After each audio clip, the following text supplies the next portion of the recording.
gravel crunching, metal creaking, the sound of an engine grunting with effort, then the sound of a door and the tinkling beep of a lock.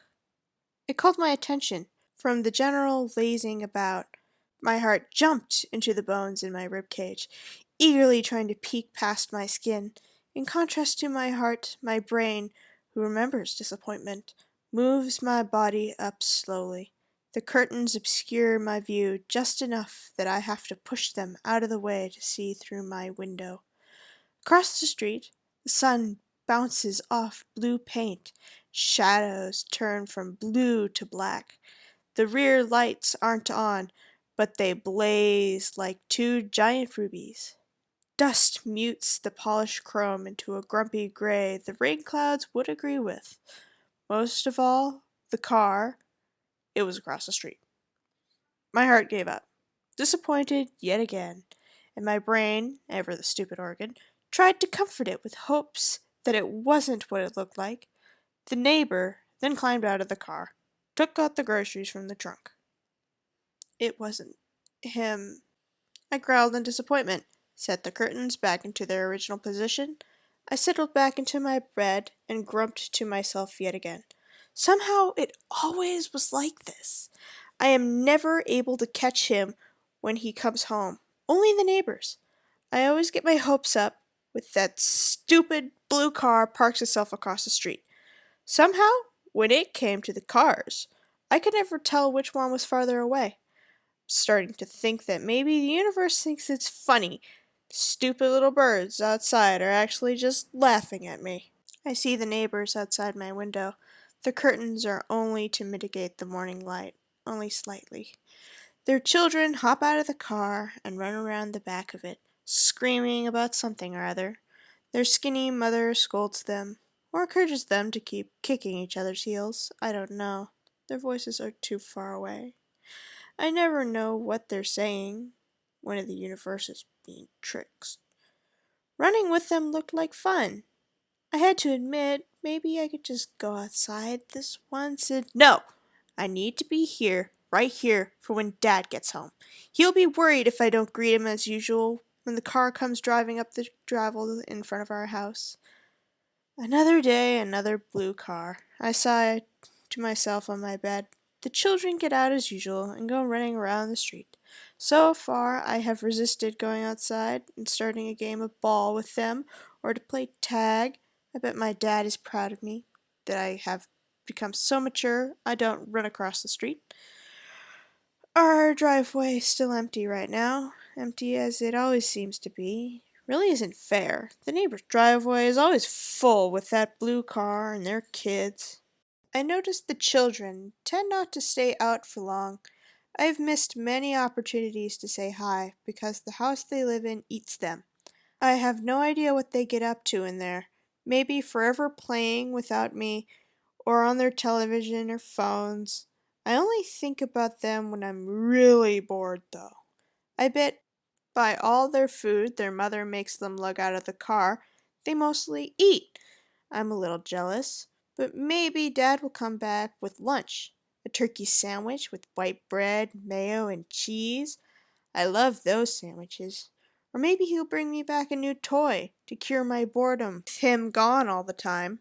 I wonder which one I prefer when a face presses against the glass. I jump back with surprise, my eyes wide. I had never seen the neighbor girl up close before. Her round nose, her mess of brown curly hair, her gap-toothed grin. "Hello," she said through the screen. I'm too surprised to respond properly. "Hello," she calls again and waves her arm so it reaches halfway up the window. She's too small for the window. Her chin stays out of view. A smile takes up most of her face. Big brown eyes bulge at me, trying to see me better. I blink at her and lean towards her, curiously. She lets out a little giggle. The wind makes her hair and my curtains flutter. It is so I'm able to see her brother running up to her. "What are you looking at?" he asks. "Look!" She points at me. He is slightly taller than her and is able to peek in without standing on his tiptoes. His smile widens when he sees me. "Hello, what's your name?" he asks. I answer him. Cool, he laughs. I notice he shares his sister's nose. The odd similarity I see in the two. His skin is darker than hers, and his hair is black. His eyes are blue, unlike her black ones, and his teeth are not missing. What are you two doing? An intense voice startles all of us. Don't peek in the neighbors. That's rude. Her mother appears over them, her shadow falling over the window. From afar, I imagined her as a smaller person, but in reality, she towers over her children. She might have been bigger than my dad. She is obviously scarier. Look, there's someone living in this house, Mom. The little girl points to me. The woman narrows her eyes at me, then at my bed. Yeah, Mom, I told you someone lived here, the boy says. She leans into my window and looks past me at the room around. There isn't much. There used to be furniture, but now there isn't. I always wondered why he would take his furniture with him when he left. Maybe it was an adult thing. I didn't really see the point. Looks empty to me. Maybe she's all alone, the woman ponders. That's so sad, Mom. Can I give her my turkey sandwich? The boy asks.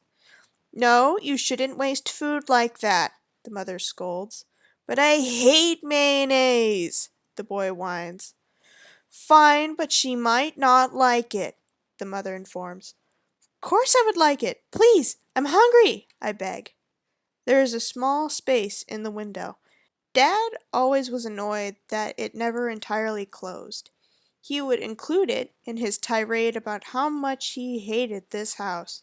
The boy slips the sandwich past the sharp window edges. I grab it the other side and drag it inside where I start devouring it with gusto. Look! She's eating it! The girl shrieked. Poor thing. I wonder how long she's been here. The mother muses. I ignore her and enjoy my sandwich. It wasn't Dad's, but maybe this one was better. The weeds grew tall in the driveway. They grew taller every day. Every day, the children played across the street without me. That blue car would drive into its driveway, and I would miss Dad. At least I wasn't hungry anymore. The boy comes over with sandwiches whenever he can and slips one to me. I wait in my bed at the window when finally tires crunch on gravel. I look up, and to my excitement, it is a black car in our driveway. It crunches the weeds down under its tires and mows them over. It comes to a stop, and the door opens.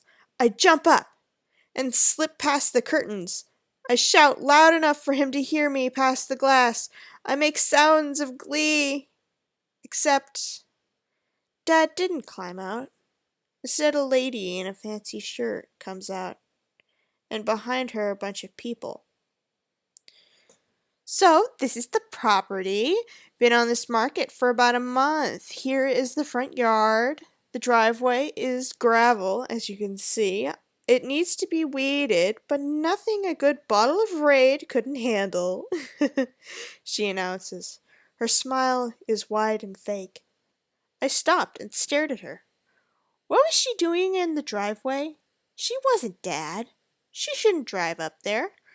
The people moved towards the front door, and for the first time in an entire month, the door creaks open. I watch the car to see if he would pop out, but behind the tinted windows I see nothing but stillness.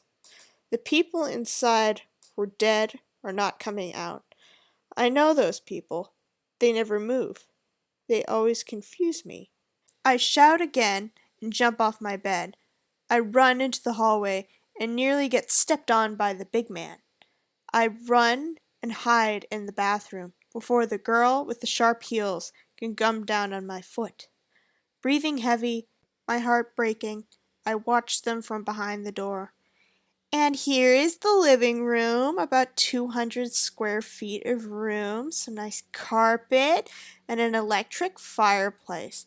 Plus, it leads right into the kitchen this way. It was just recently given new granite countertops and new cupboards, the woman shouts. It is the first time a voice is heard by the walls in a while. It echoes eerily, startling the dust and the dead below.